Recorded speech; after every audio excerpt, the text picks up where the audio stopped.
everyone! Welcome to the Bluebird Box Knits. My name is Anna, and basically this is my knitting show and tell channel where I share my knitting life with all of you. I'm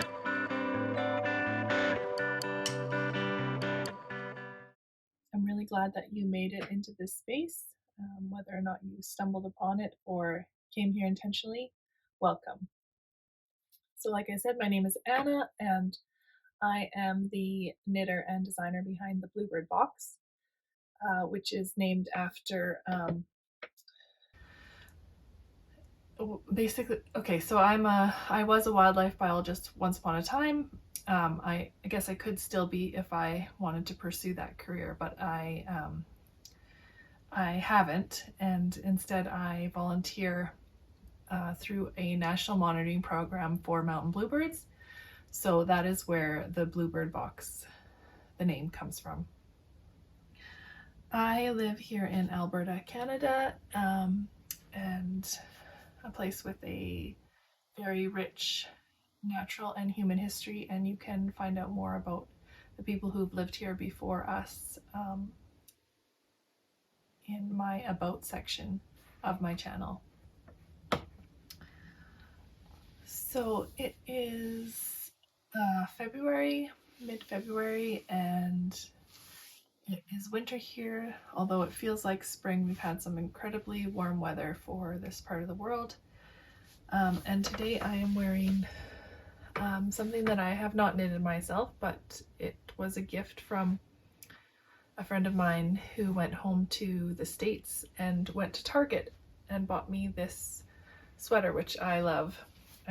I feel like I shouldn't love Target, but we had it for a brief period of time many years ago, 6 or so years ago we had one, and then they closed all the Target locations, so we just had a little blip of Target time, and I love Target, so she knew that, and so she got me this sweater, which has an interesting fit that hopefully I'll remember to talk about later in this episode.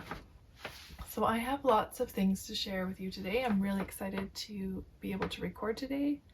It is absolutely silent in my house. Everyone is at school that should be at school. My husband is out of the house, and I have at least an hour until he comes back. So I should be able to get through everything, and I hopefully will be a little bit more relaxed this time compared to some of my other videos.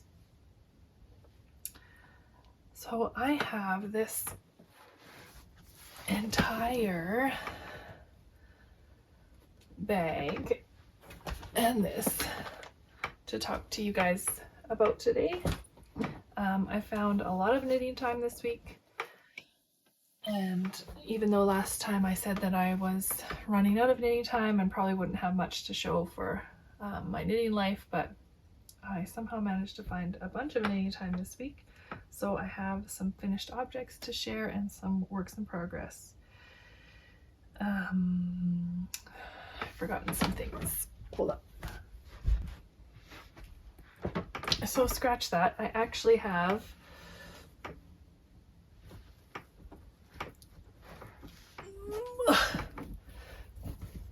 this many things to talk about, plus that other bag. I forgot a couple designs, a couple items, which is funny because one of them is actually a forgotten design. So this is a design that I completed last year, and it was accepted and is now on sale through Knit Now magazine, which is a hard copy publication you can find in the United Kingdom. Unfortunately, you cannot buy it here in North America. But I designed this shawl. This was my first sample, which I actually submitted photos of this to the magazine. And then they sent me yarn to knit the sample that they wanted. And yeah, so I don't have that second sample. It is still in the United Kingdom. So this design is called the Ridgeline Shawl, and it's worked up in 2 skeins of fingering weight yarn. It is worked at the start. It starts at this corner here and increases and continues to increase at the same rate, just like a regular asymmetrical shawl. And then when you get to the widest point, you increase more rapidly so that it gives you a bit more of a tail, so that you have a little bit more fabric to wrap around yourself. Because I find with asymmetrical shawls, you just don't have much of a tail. So it takes 2 full skeins, and you can just keep going until you run out of yarn. And for this sample, I used Smash Knits in Sunflower and Campfire yarns in Earl Grey Latte. Yes, that's the one. And they are both superwash fingering weight yarns. And I really think this would be a great project for scrappy leftovers. Like, you could do each stripe in a color. And the back side looks nice too. And it's finished off with I-cord edging, which is basically just an amount of slip stitches on the sides. It actually starts off with a little tiny bit of an I-cord cast on, and then it ends with an I-cord bind off at the end. And it is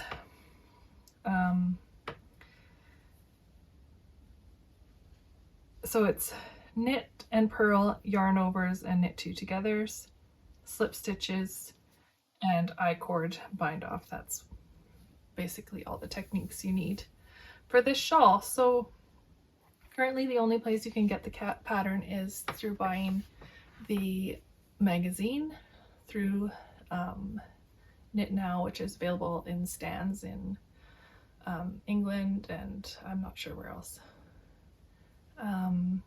And I'm not sure if it will come available online or not, or when that will be, but if it does, I will let you know. I can't remember whether I get the rights back to it or not, honestly.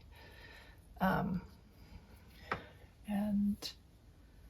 yeah, I think it's it was a really fun pattern to work up and design. So that's one shawl that's a finished object. And this beast is the Seed Star Hap, which is basically a blanket. And my mother finished her sample, which is my sample. I didn't knit another one of these, but as you can see, it is a giant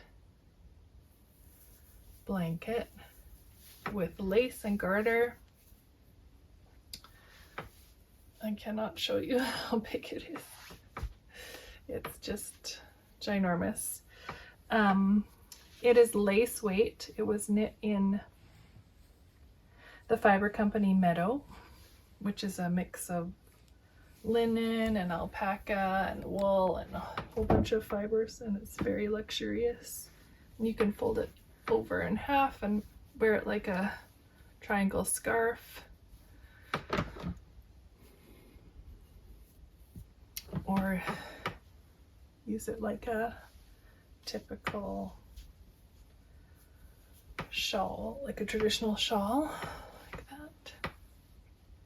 It is so nice, you guys. There's like thousands and thousands and thousands of stitches knit in this, but goodness sakes, it makes a nice finished object. It's so drapey and light, but then when you bunch it up, it's so warm. So this hap is currently in testing, and it will be coming out in July. So it was a collaboration with the fiber company. They provided me the yarn and I said I would release a pattern in the summer of this year. It has a different construction, so you knit a certain part flat and then pick up stitches around it and increase at 4 points so that you make a giant square. So you're working all of these edge stitches in the round, and you don't know until you bind off. It looks like this, like a sack. You're knitting like a sack. Until you bind off, you don't know how huge a thing you've made. And it actually did not take my mom very long to do it, and she's an amazing maker, but she has a lot of things that she's doing, so it's not like she's spending all day knitting on it. She just does an hour or two in the evenings at most, so really it didn't take that long. And the beauty of the pattern is that you could start it and just finish whenever you run out of yarn, and then you would end up with the size of blanket that you have. And you could do it with different weights of yarn. You wouldn't have to do it with lace weight. And it's a pretty simple lace repeat.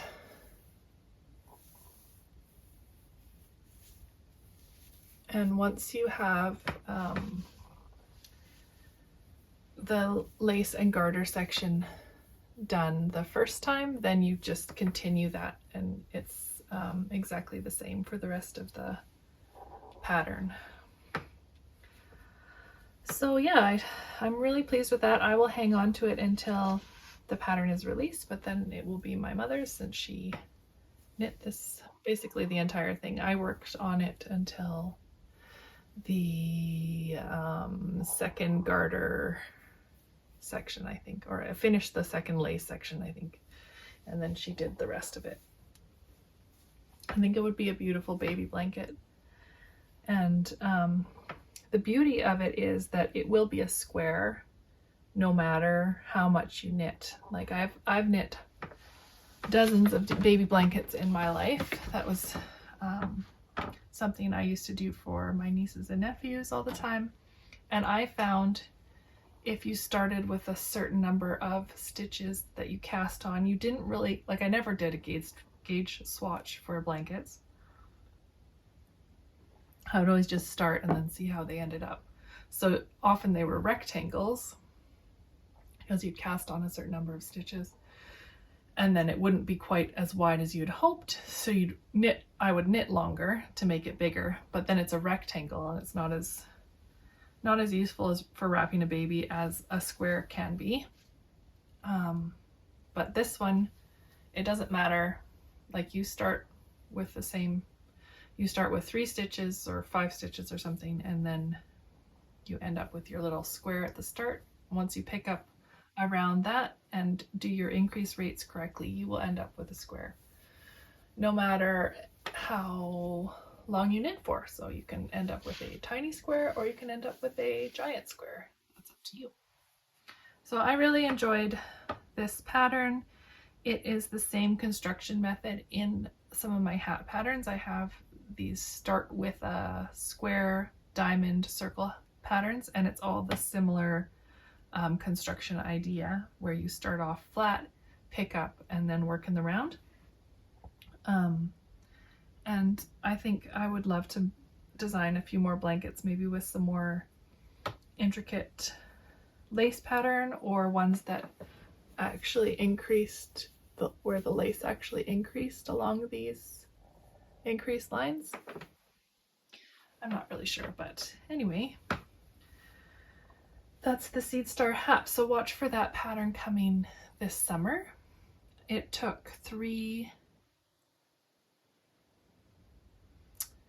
I should check that. It's 3 or 4 hanks of Meadow, which is like 700 yards or something per hank. So it's a lot of yardage. But like I said, you could really use any yarn you wanted and just keep using up your yarn, or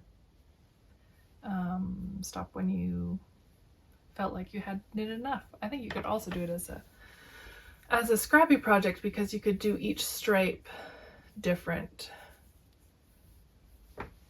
But anyway, yeah, and my test knitters are working away at that slowly but surely. They have a long test period, so I'm not too worried about it.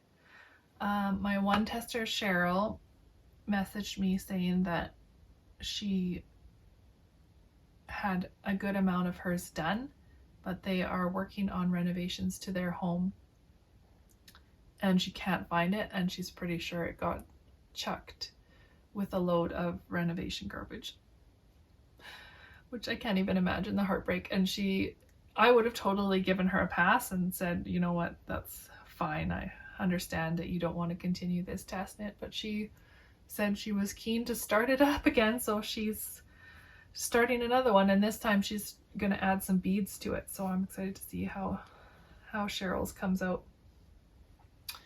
Yeah, so I got 2 shawls done. Well, I didn't get them done this week. My mother got this one done, and I've had this one done for probably 6 months, but it's the first time I get to show it to you. So there's 2 shawls. I also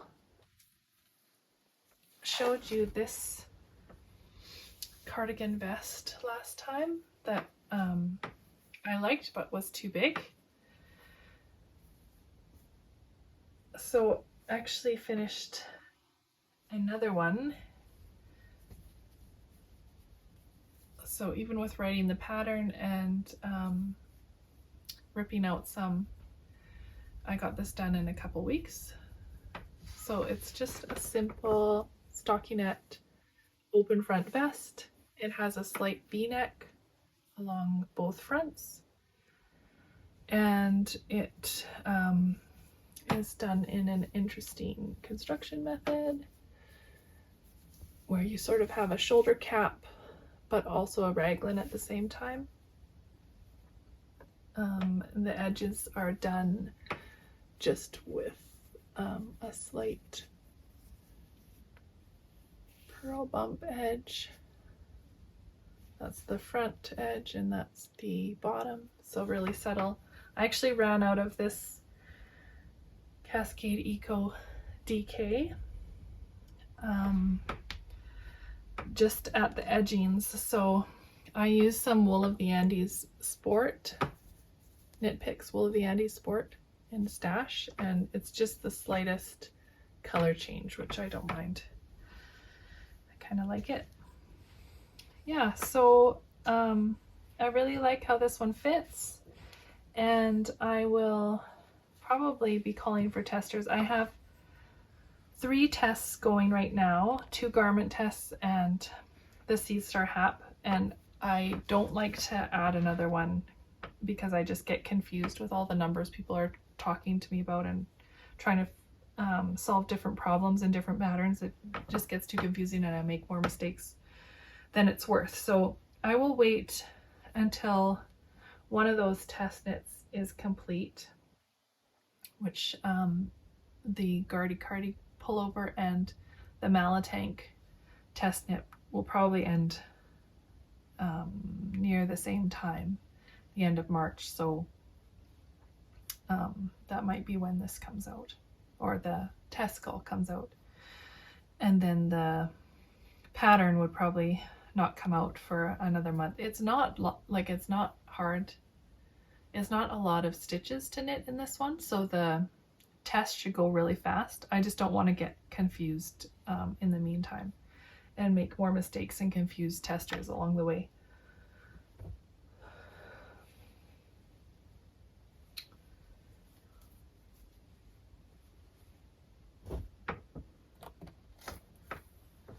I also finished my Musselburgh hat. This was my little traveling knit, so I would take it on the road with me. I would take it to appointments. I'm actually really sad it's done because now I don't have anything that's just stocking it in the round to take with me places. So I think I need to cast on another one or start making socks. But yeah, I made this one in the Yak Yarnery DK Merino Yak Silk that Erin gave me when I visited her store, which was so kind. And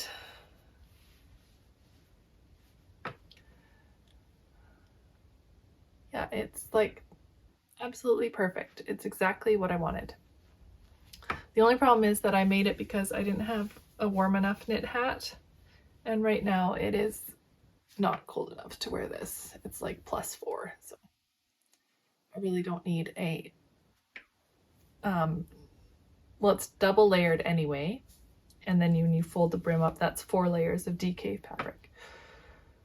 But it's pretty cute and it's comfy, and it has just a slight amount of room at the top, although I could pull it down and make it so that it doesn't peak at all at the top. It's super warm and cozy, so maybe temperatures will drop again and I'll get to wear it. The one thing that I modified with this pattern is that I found this with the versions that I made for my kids also. The pattern comes in intervals of 8 stitches, and I found that that gap was too wide. So when I made the child size, it was too small for my kids, and when I made the adult small, it was too big for my kids. So I had to actually, for the last increase round, increase only by 4 instead of 8.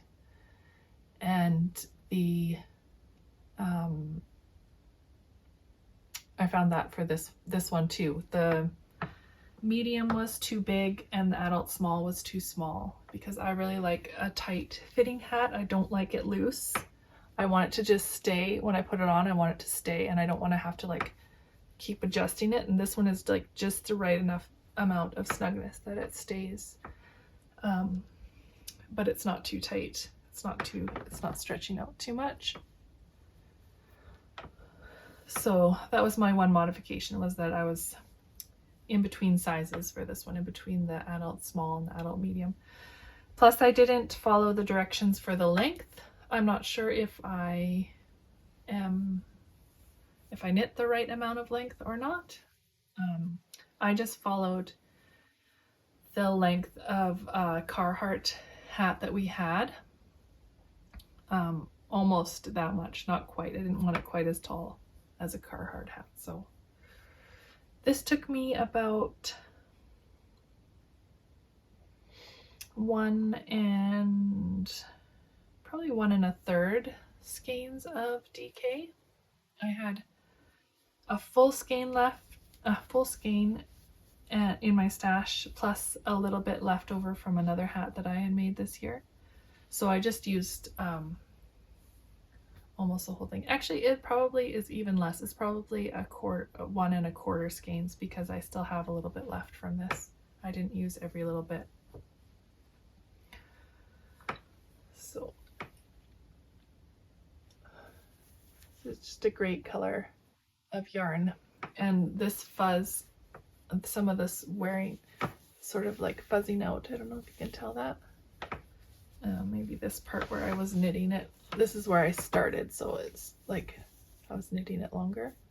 It has kind of it's kind of pilling a little bit, but most of that washes out when I block it. I probably won't block this, although I should. I probably should, because what's happening with my hair? Because I'm very sensitive to dyes and perfumes, so I should probably wash this before I wear it. But that will take care of some of that pilling.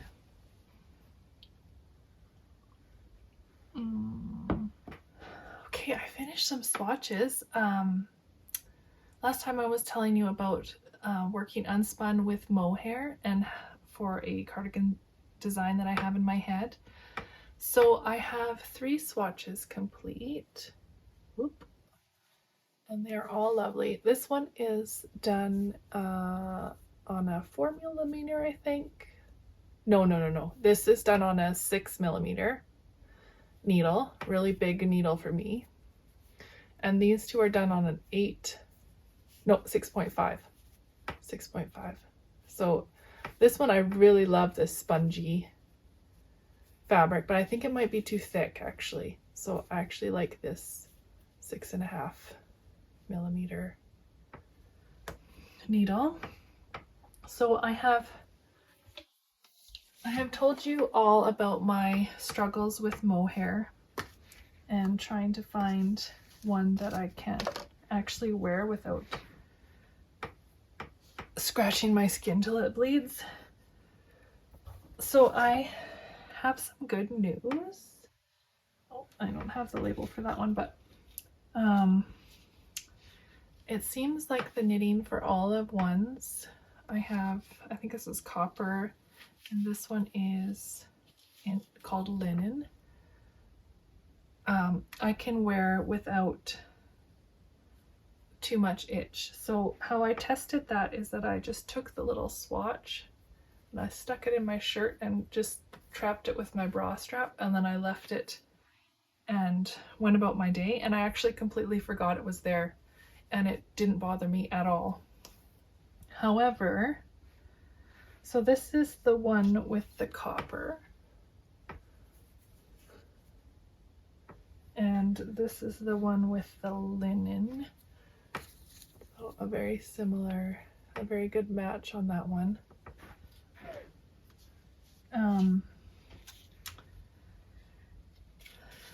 This is Sandnes Garn Tynn Silk Mohair.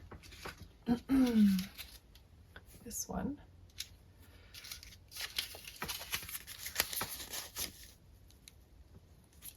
And it is in the color, it just has a number, so 3041 is the color. And this one is too scratchy for me. I can't wear this one. I tried the same test and immediately it's itchy. So I couldn't figure out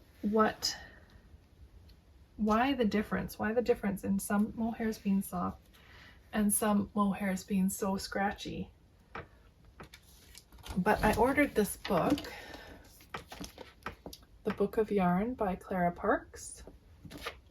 And in it, she talks about all the different kinds of fibers and yarns. And she talks about mohair, and she says, while mohair has a reputation for being scratchy, its softness varies dramatically depending on the age of the animal. The younger the goat, the softer the fiber. Super fine kid mohair, which is the very first shearing when the kid is only 6 months old, can rival cashmere for softness. And she gives an example of Rowan Kid Silk Haze being one of those. Next comes kid mohair, then yearling, then fine adult, then adult mohair. If you see a brushed mohair yarn with just mohair on the label, chances are that the grade is either fine adult or adult. So my sweater that I knit, the mock neck one in dark green, that I had as one of my Christmas sweaters, but I have to wear like a mock neck t-shirt underneath it. That one was knit in onion yarn, which is a mohair merino blend, and it just says mohair on it. So it probably is an adult mohair, and that's why I find it so scratchy. Knitting for Olive,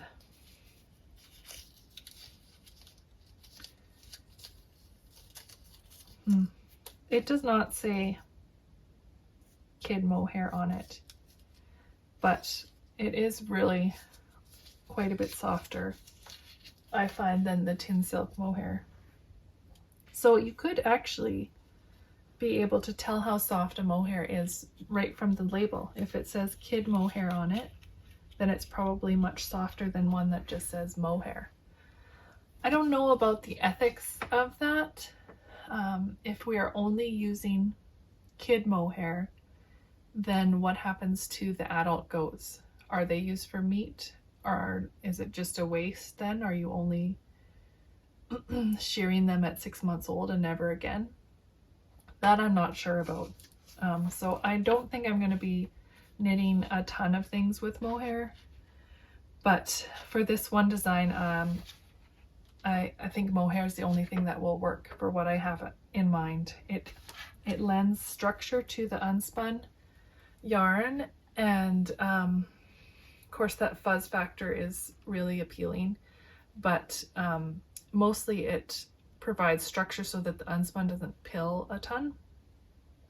And yeah, I like my garments to wear well over many years, so I think that I'm gonna go with the Knitting for Olive, and that means I could almost start that sample soon. I just need to like calm down, because when I get excited like this and start thinking up new patterns while other patterns are being tested, when I do too many at once, I get confused and then I make more mistakes than I should.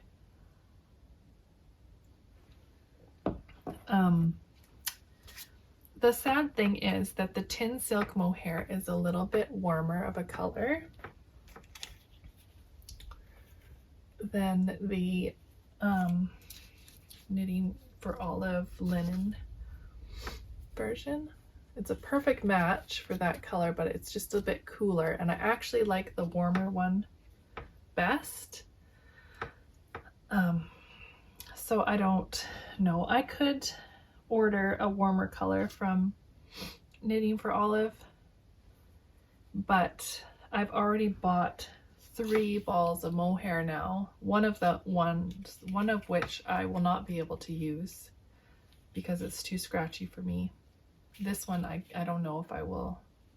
I can always keep them for swatches for submission ideas, but I don't really want to keep buying mohair. So like I could just buy another 3 balls of this and I would have enough, I believe, for most of my sweater anyway. Or I have to buy 4 balls of a brand new color, so yeah, I'm not sure. This one's kind of fun, but I think it's a little too wild for what I'm going for.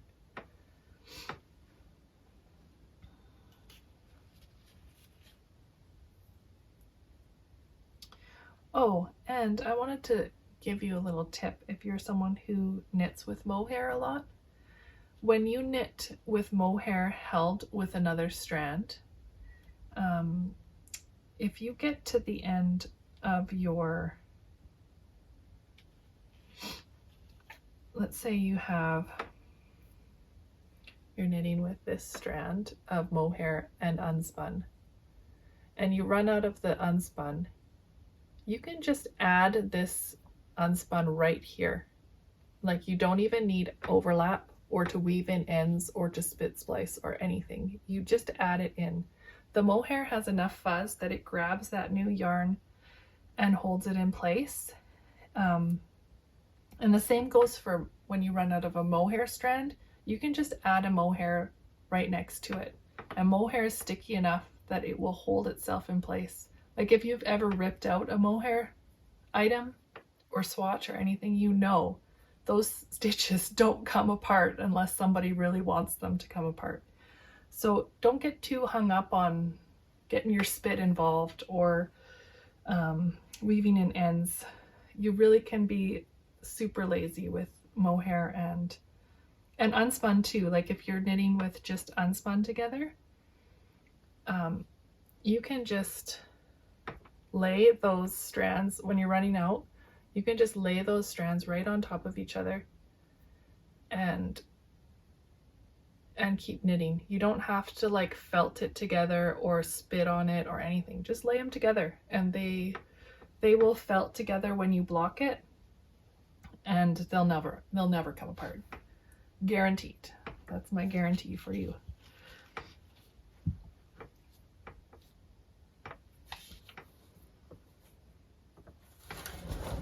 Okay, now we're on to works in progress. So I've been working on my Brooklyn Tweed Shelter circular yoke. I don't really have much to say about it. I'm done the yoke part and I'm ready to split for sleeves and body. So yeah, that's all. I just need to do some math to make sure that I'm getting the right number of stitches in my sleeves and body, and then I can continue on. So at the end I will pick up along this neckline and make the corrugated ribbing for the neckband. I did block the first bit to make sure that the yoke was deep enough. Right up to here you can kind of see how these stitches are nice and full, and actually the white is like cleaner and the one underneath is a little bit dirtier looking, and the stitches are kind of scrunched and not as pretty looking. So yeah, I just have to split for the sleeves and body and figure out how I am going to decrease. Actually, I think I will just do the body first and then I'll figure out the sleeves after, because the sleeves are a little bit trickier. They have some color work down the sleeve section where you probably will be doing some decreases, so I just need to work that out a little bit.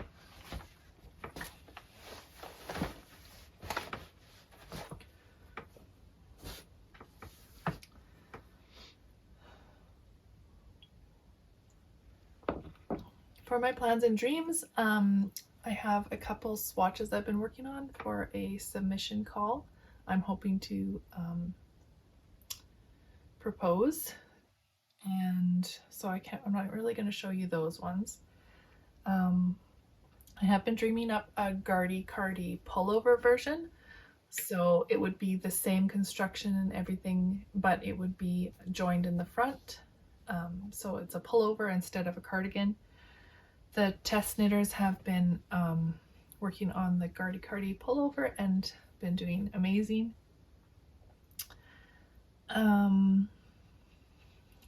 I would love to this year, if I had all the knitting time in the world, I would knit like a pattern a month or a pattern every 2 months from a designer that I admire but I've never knit. So someone like Isabel Kramer, who always comes out with beautiful sweater designs that I would love to make but I just have never done it. Or Emily Green, who is just like a geometry genius and has really interesting, intricate patterns. So I would like pick some of these top favorite designers that I've admired for a while but have never knit, and I would yeah, like work through some of those designs. I don't know if I will get to that, but I think that I should, just because I'm in the space where starting new pattern designs actually would create confusion and slow me down. Maybe I need to do more knitting from other people's designs. However, every morning I wake up with 5 new ideas, so it's hard to, those are always screaming at me that they want to get made. So the ones that I'm currently making, there's more coming every day, so that's my struggle. But if only we all had more knitting time, right? Yeah, acquisitions. So I got the book of yarn, and I haven't really read through too much of it. There's quite a bit of it is patterns, which I'm not really that interested in. The text is quite a bit of text, like you actually have to read through it, which I just find a struggle to find time to do. If I enjoy having charts and like the data right there, but it is lots of great information in here for when I am able to go through it, or maybe I can reference it when I have a certain type of yarn and I don't know how to work with it. Our local library had a sale on like their book sale, so books were $1, and I saw these 2 books. And I always struggle with designing for the larger end of the spectrum. So my largest size is generally around to fit a 62-inch bust. So the finished garment could be anywhere from 70 inches to 52 inches, depending on the amount of ease that I'm recommending. But generally my largest size is for a 62-inch bust. So I thought that this, it says classic knits for real women, versatile knitwear designs for plus sizes by Martin Story. So I thought, oh, okay, this is going to solve all my problems. It's going to tell me how to adjust certain areas of the garment, what to do about upper arm, what to do about neck to bust proportions, all this stuff. And this one is called Big Girl Knits, 25 Big Bold Projects Shaped for Real Women with Real Curves. So I thought I could go through and reference these patterns and figure out some adjustments for my own. However, the patterns in this one, so this one is a finished bust circumference of 56 inches.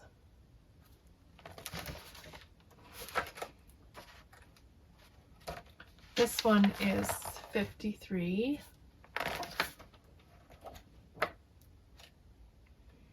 This one is 54. So that is not really helpful. This one is even worse. It is fits bust 46. Apparently that's plus size. That's as big as you need for it to be plus size inclusive in this book. Yeah, they're all 46 inches. So honestly, 46 inches is not that hard to grade for, but 64 inches feels sometimes impossible. So I just wanted to encourage you that if you are someone who values size inclusive patterns, or says that you do, that you support designers who actually include sizes up to 60 inches, because it's not easy. Like, even professional knitwear designers like Martin Story don't do it. So maybe that's different. This book is from, maybe it's different today. This book was published in 2005. It's not that old. But it's a lot of work. It's a lot of unpaid time that designers are putting in to these patterns. Often those sizes don't even get knit. So they get test knit, but nobody who buys the pattern actually knits that size. So I just encourage you to, just examine what patterns you're buying. And there are some really popular patterns out there that don't go up to any amount of size inclusivity. So yeah, I don't know, that's all I wanted to say there, is that it's really hard to grade patterns across an entire size range. It's something that I value and something that I know a lot of, like, people, designers that I know in real life value. So I just encourage you to, choose those people when you're supporting designers. I wanted to share with you this sweater. So what I wanted to talk about is about sizing, and how what the size of your garment says doesn't really matter. It's the fit, it's whatever fit you're going for. So my friend bought me this sweater. She bought it in extra large, or a double XL, I think. So I would have been thrown off by that and probably would have not bought this size, but this size is absolutely exactly what I love. So it's 26 stitches across, so double that is 52. I have a 38-inch bust, so that is 14 inches of positive ease. My daughter Evelyn, who's 7, said, "Mom, I think your sweater is too big and too small at the same time. Which she's right. It's like cropped, but the width is ginormous and the sleeves are super long, which personally, as someone with very long arms, I always love long sleeves. So those are, and I always struggle to find ones that aren't too short. So that's really what I wanted to tell you about. This sweater is like an extra, extra large is exactly the size that I wanted to wear. Somehow she knew that. Whereas normally I would fit around a medium. I'm 5'10" and with a 38-inch bust, and I'm around 160, 165 pounds. I have no idea, actually. I just know that's usually what I am. I don't weigh myself on a regular basis, so I wouldn't know. But anyway, I just wanted you to know about that, yeah, that's a little lesson for picking your size in a size chart in a knitting pattern is go by the measurements that you like, especially if you have a sweater that is a similar shape construction as the one you want to knit. That's a really great guideline to pick your size. Go by the measurements of the garment, go by the measurements of the garment, not necessarily the size. This week I bought the biggest size Chigu knitting needles that I've ever owned. This is size 8mm. I did not mean to buy that size. I meant to buy 7mm, but I had my 5-year-old Rosie with me, and she wanted to hold these. And then when I got them back and paid for them, I guess she had switched the size and had picked a different one. So I ended up with 8mm. I think it's okay, but I don't know what I'll use that for. I also bought 6.5mm needles, and I bought a big cord. So that's for the that's for that cardigan that I plan to knit. Yeah, I bought a 50-inch cord to go with those big needles, because after 5mm your cord size changes, like the twist diameter changes on your cords, so you have to get bigger set of cords.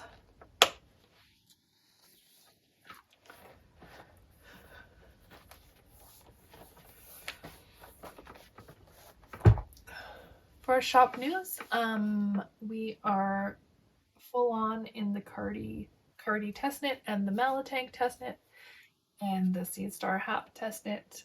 I am really enjoying the Cardi test knit. It has been so fun to see everyone's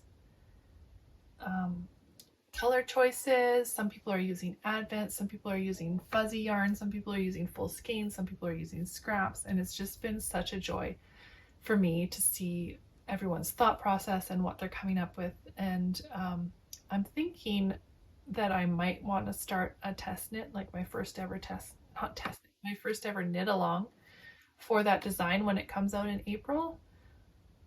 I'm not sure. What do you guys think? Is that something you would be interested in? I'm not exactly sure where I would host it. Probably Instagram, because that would be the simplest, but I don't know if that's very easy to help each other or connect with each other versus a Ravelry group where you can reply to people's threads, and that might be better for that. However, I find Ravelry really difficult to use in their groups and forum section. So I've been on Ravelry since 2009 or something like that. I think they only started in 2008. So, and I still haven't been able to figure it out or use it very well. I think Ravelry is fantastic and they'll always have my loyalty because they completely changed the knitting world and made it accessible for so many people. They changed size inclusivity, I believe. They have yeah, they just completely shifted how the knitting world worked and opened it up to an entire new range of consumers. But I find their social aspects of it really difficult to use. So I could start a Ravelry thread or group, but I wouldn't manage it. I'm rarely on there, so I would really not be of much help, but people could help each other out. Yeah, let me know what you think, if you would be interested in a knit along for that, and what kind of social media outlets you like to do knit alongs on best. That'd be really helpful to me. Just a note that my Etsy shop is now deactivated. I had someone have trouble getting a hold of the pattern that they bought, so I just decided that I don't want to do customer service for this, or I haven't been uploading new patterns to it. It's just been the ones that were on there. So I've just deactivated it now, and please use my website. It's TheBluebirdBox.ca if you would like to buy patterns not on Ravelry. And always my patterns are all on Ravelry. For recommendations, I saw that Leanne from the Knitting Stew. I'm sure you all watch that podcast. It's really lovely and interesting and inspiring. And she is doing a really cool stash busting initiative this year. It's called Busting My Balls 2023, and it's all about getting your stash down. And then I don't think they're doing prizes, but you sort of reward yourself. So if you, I can't remember how, I think it was 100 grams of yarn used is $1, or I can't remember. You'll have to see what it is. But basically, you keep track of how many grams of yarn you've used from your stash, and then that equates to a dollar percentage that then you allow yourself, you give yourself permission to spend on stash acquisitions or knitting tools, knitting resources, knitting books, patterns, etc. Anyway, I thought it was a really fun way to do that, to do a stash down. And I think, yeah, she talks about it on her last 2 podcasts, I think. And she's doing it with a friend of hers. Yeah, she's got all the links there in her podcast, so you can find out more about it. I thought it was really neat, the giving yourself permission to treat yourself. I think that's all the knitting stuff that I have today. I have some farm news about the sheep. It's always the sheep. I talked to you last time about how the weather, both of our weathers were acting very aggressively.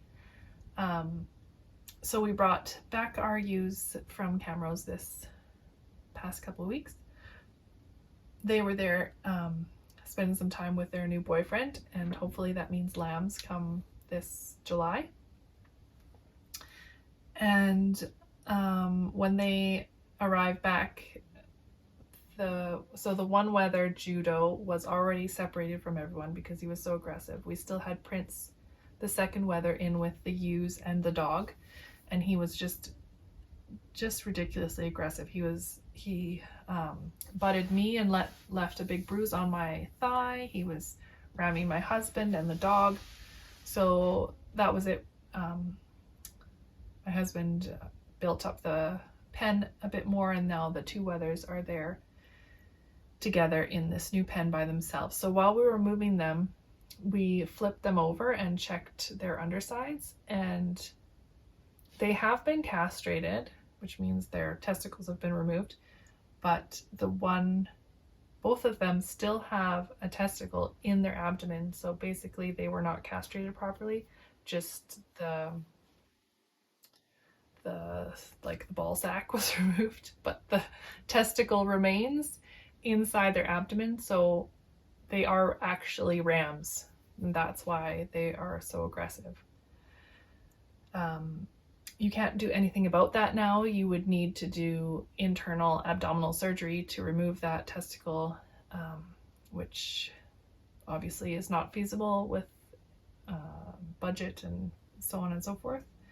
So those two rams are definitely getting slaughtered this spring, but going forward, it gives me hope that I will be able to own wethers who are not super aggressive, and we will be able to have some boys, and we won't have to send all of our rams to the slaughter to end up in the freezer. So that's kind of good news, bad news. But good news is that Wolf, the dog, are Great Pyrenees, and the ewes are just completely at peace in that side of the fence, and everybody's happy and everybody gets along, and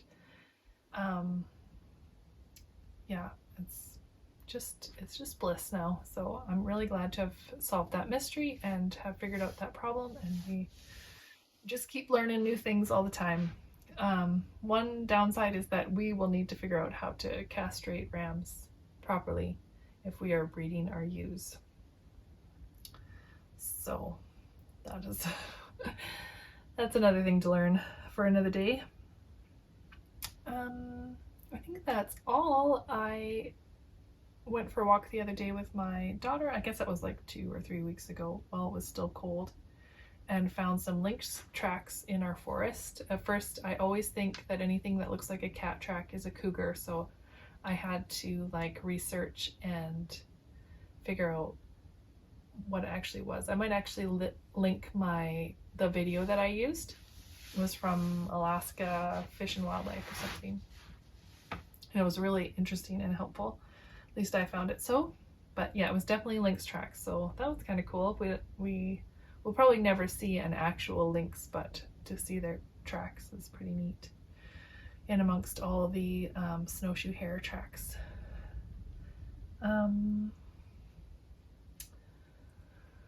So spin me a yarn. I thought I would share this book with you. I love kids books, especially good ones, and this one we got from the library. It was not part of the book sale. I have to return this one, called Sleeping Cinderella and Other Princess Mix-Ups, and it's by Stephanie Clarkson, and it is about all the best known fairy tale princesses who are unhappy in their lives, and so basically they swap places, they rotate with each other and try out another princess's life, and in the end they decide that they were just going to go and improve the life they had instead of trying somebody else's life.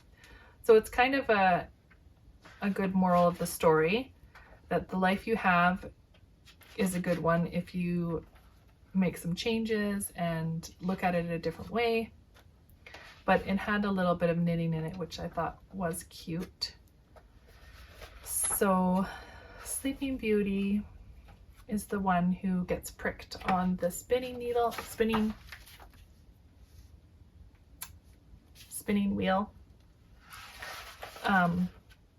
and then falls asleep. So this is and it's a rhyming story, which I always like rhyming stories. So there she is at the end of the book, and she's decided to go back to her life, but she says, "I'm so over spinning, poor Beauty decreed, from now on I'll knit stuff, and then I won't bleed."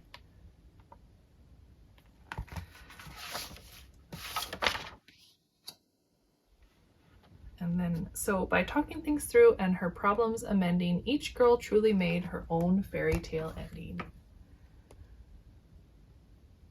So there she is knitting the sweater while being worn by her boyfriend or love interest. Anyway, I thought it was cute. Snow White ends up back with the dwarves, but they now help out instead of her doing all the work, and Cinderella doesn't marry the prince, but she goes to college, and Rapunzel goes for a hike once a week with her evil stepmother to get out of the tower. anyway, if you have a little girl in your life, I thought it was cute, and I thought it was cute that it had a little knitting story. Actually, every time I read a book to my 5-year-old, all my kids come and listen. So, I mean, it's good for any kid in your life, I think.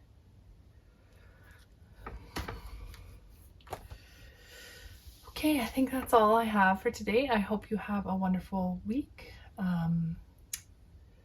Yeah, and I will talk to you the next time that I'm able to. Bye.